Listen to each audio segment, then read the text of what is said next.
Chicago Bears Now is sponsored by Manscaped. Get the best men's grooming products this holiday season. And hey, even though Santa has a great beard, he always keeps it nice and groomed. You guys can do that with up here shaving, below the waist shaving as well. Manscaped, promo code Bears20 at manscaped.com to get 20% off. Coming up on today's video, we're going to get into my latest Bears mock draft.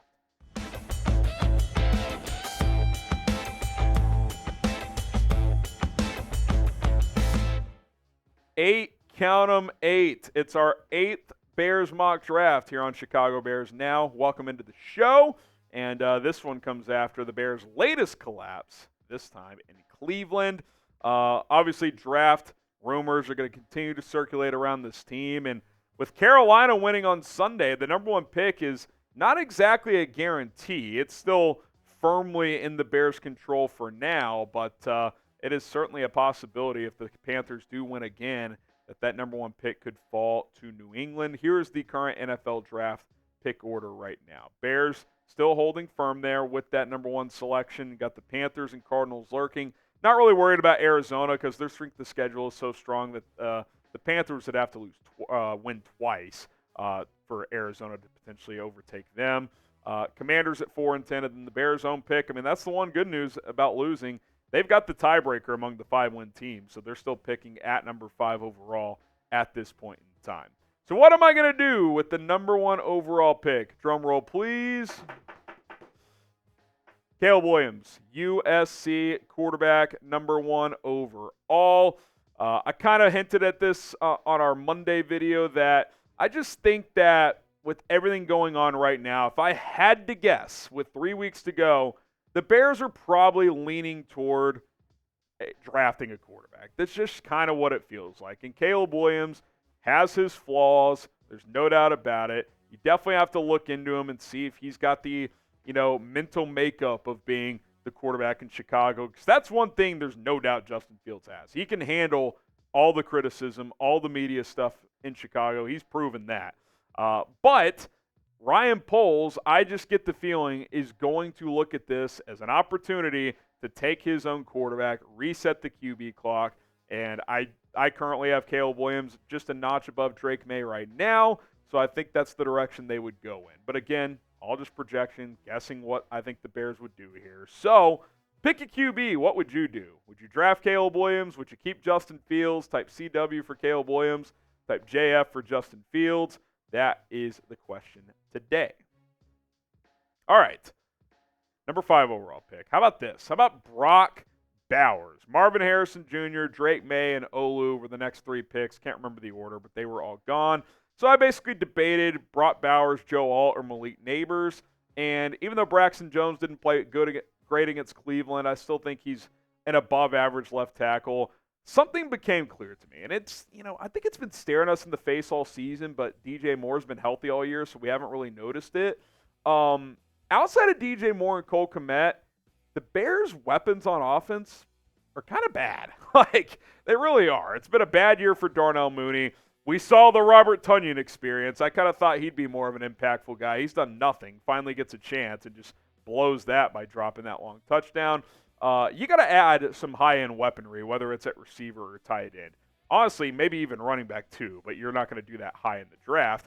Brock Bowers is just a superstar. He just is. I mean, he's the best tight end coming out of the draft I can remember. And yes, that includes Kyle Pitts, who hasn't been awesome in Atlanta, but I think that's more of an Arthur Smith problem. He's a better prospect than Kyle Pitts. He's just as good of a weapon in the receiving game, and he's a better blocker. You just need more pieces on offense, regardless of what you do at quarterback. Whether you keep Justin, whether you draft Caleb or Drake, you need more pieces offensively. It can't just be the DJ Moore big play show and Cole Kmet is reliable. You need other dudes, and Brock Bowers is a dude. And as much as I love Cole Kmet, maybe it wouldn't be in his rookie year, but Brock Bowers has more upside than Kmet. You bring him in there, and that tight end duo could be unbelievable. Subscribe to the channel. Don't miss out on our Bears NFL draft content. Be sure to subscribe today. It's free. We're on the road to 100,000 subscribers. We may not always agree on everything when it comes to the Bears, but it's an open dialogue here. We appreciate all your love and support. 100% free. Subscribe for daily videos. All right, I'm trading here in the second round, and look, don't freak out, but obviously if you draft a quarterback, you're going to trade Justin Fields. So here's my trade alert. I'm trading with Atlanta for their second-round pick, their fourth, and a fifth-round pick. Sam Darnold went for a 2, 4, and a 6. Now, I think Carolina overpaid for that, but obviously Justin Fields is clearly better than Sam Darnold at this point in his career, where Sam Darnold was at that point in his career. So a 2, 4, and a 5, you get a little bit more. Maybe a team would throw you a first if they're picking late in the first round. Pittsburgh maybe is a team like that. But this is the trade I put together. And look, this could very well happen. If Ryan Poles drafts a quarterback, he's going to trade Justin Fields. You're not taking a QB number 1 overall and keeping Fields. Like, I don't think Fields would allow that. I think he would demand a trade if the Bears threw the idea of still keeping him along with drafting a QB number 1. So I think that's very much a possibility. And obviously things can change, but that's where I'm projecting things right now. And in the second round, some of you guys have been throwing the name at me. I've been watching this kid all year as well. Xavier Legette, the wide receiver out of South Carolina. He's got good size. He's pretty explosive. I'm excited to see how he tests at the NFL Combine, but the number I really like here is the yards per catch, almost 18 yards per catch. That is a very high number for someone who had 71 catches this year.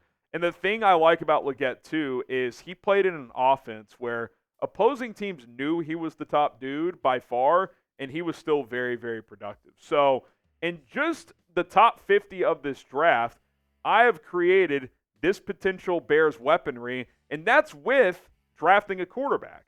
DJ Moore, Xavier Legette, there's your 1-2 punch. Now, rookie receivers, it could take some time, I get it, but I think Legette right away would be your second-best receiver. Brock Bowers, Cole Kmet, again, Kmet's might be tied in 1 in the short term, but I think long-term Bowers would overtake him there, but it'd be a 1A, 1B situation. They would do some different things. That's a nice core 4 there, man, to work with, regardless of who the quarterback is. So I definitely am a fan of how this fell out on this mock. More picks to come on today's mock draft, but you get Xavier Legette in round 2 with that first pick that you trade in the Justin Fields move. I definitely think that's a nice addition to this offense. What should be a nice addition to your life is Manscaped. The holidays are here, and listen, you don't want to be kind of gnarly around the Christmas tree, if I'm being completely honest. Manscaped is going to clean things up, and you're going to have a very nice night this Christmas season, and it's a small gift for your big package, the Lawn Mower 5.0 Ultra. It's the best ball hair trimmer that has ever existed on the market. What I appreciate about Manscaped is they don't rest on their laurels. They're always looking to upgrade here. That's why they're up to the 5.0, and this product has been tested highly. I use it on a weekly basis now, and here's the thing about the Lawnmower 5.0 Ultra. It brings 2 next-gen blade heads, perfect for sculpting your holiday dew, from taming to chestnuts to grooming the tree. And trust us, it's as gentle as a snowflake on your sensitive bits as well. Get started with Manscaped today. Promo code BEARS20 at manscaped.com. It's waterproof. You can use it in the shower. Wireless charging station. Battery life is unbelievable. Manscaped, go check out their other products too. I love using their beard hair trimmer, which told you I'm not going to shave all season, holding to that, but I will be using the Beard Hair Hedger Pro Kit very, very soon once the season ends. Promo code BEARS20 gets you 20% off at manscaped.com. Let's keep this mock draft rolling. I am going to go defense finally here. Get an edge rusher out of Ohio State, Jack Sawyer, 6'4", about 260. He's got good size. The sack production hasn't always been there for him, but his pressure rate was pretty solid this year. He's good in the run game, kind of a team captain type of guy for that Ohio State defense as well, which I really like. You keep him in Big Ten country here. 17.4% pass rush win rate this year. If you're above 15%, that's above average, so I like that. I don't think he's a guy that's ever like a 10 to 12 sack guy in the NFL. I think he's probably like a 5-6 sack guy, but get him in the third round. He's a guy who could stop the run. He's physical, and he's going to give you just enough pass rushing ability as well. Let's stay in the trenches, but go back to the offensive side. Cedric Van Pran, you guys know how I feel about this kid. For some reason, he's starting to drift in these mock drafts a little bit. I don't really get it. I'd be fine with him on day 2, but he's sitting there in the 4th round here. The guy's given up 1 sack in 3 years at Georgia. Nothing he does is overwhelming. Like, he's not an incredible athlete. He's not the biggest guy, but he fits the mold of what this Bears offense likes to do. Now, sure, you could have a completely new system in place, so that certainly could play a factor on what you do at center. But the bottom line is you got to upgrade center, whether it's in free agency, whether it's in the draft. Another just brutal performance from Lucas Patrick against Cleveland. The guy tries hard. He just can't play. I mean, that's the bottom line. Cedric Van Pran, I think, can at least come in and be an average center as a rookie and improve over time. So, like getting him in the middle rounds here. And, if you want to bring back Patrick or Dan Feeney as a backup mentor type, that's perfectly fine. But the starter has got to be a better player than what you currently have. Speaking of which, what is the Bears' biggest need for 2024?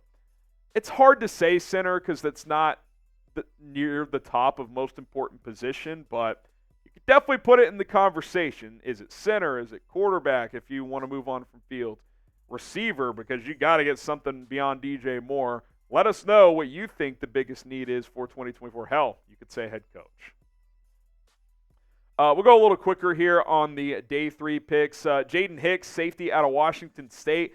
Big guy here, 6'3", like 215, but he's actually a better coverage guy than kind of box safety. And again, Eddie Jackson could be a cut candidate. Had a nice pick this week, but at his price tag, he may either be asked to take a pay cut or get cut. So if they do cut him, they're going to have to add some safety help. And even if they don't cut him, Elijah Hicks has not been a great number 3 safety. Jaden Hicks, I think, would be a clear upgrade here.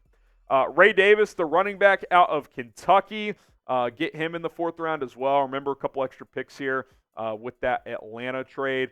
Ray Davis had a really good year. He's played at 3 different colleges. He was productive at Vanderbilt last year, transfers to Kentucky, was good this year for the Wildcats, over 1,000 yards, 20 total touchdowns. He can catch the football, had like 350 receiving yards, 7 receiving touchdowns, in addition to 13 rushing touchdowns. Like his game. Again, I think running back could be a position you may have to add another piece here. Not sure what the future looks like for Khalil Herbert. Cooper Beebe, the offensive guard of Kansas State. When we were doing mocks before the college football season, earlier in the college football season, he was going on day 2, and not really sure why he has slipped a little bit. I still like him as a prospect. Now, maybe he's more 3rd, 4th round than 2nd round, which is where some thought he was at one point, but I think he's got starting potential. And a topic that we aren't talking about enough is for about 2 or 3 weeks now, Nate Davis has not been that good. It's been a roller coaster season for him. He obviously had the family situation play out. He played really well when he came back for a while, but the last few weeks hasn't played as great. I expect him to start next year, but you could bring Beebe in, have him develop as a backup, and then maybe he has a chance to be a starter in 2025. So I definitely think adding some more depth to this offensive line could make some sense. Mike Sanderstill, the cornerback out of Michigan, he can kind of play different spots. He can play nickel. He can play outside. I think he can play a little free safety as well. 5 picks this year, a leader for the Wolverines defense. Keep an eye on him during the college football playoff. He's been a really good player for them, and I think he can be kind of a jack of all trades for a secondary in the NFL. And then Isaiah Williams, some of you guys may be familiar with him as well. 6th round pick here in this mock out of Illinois.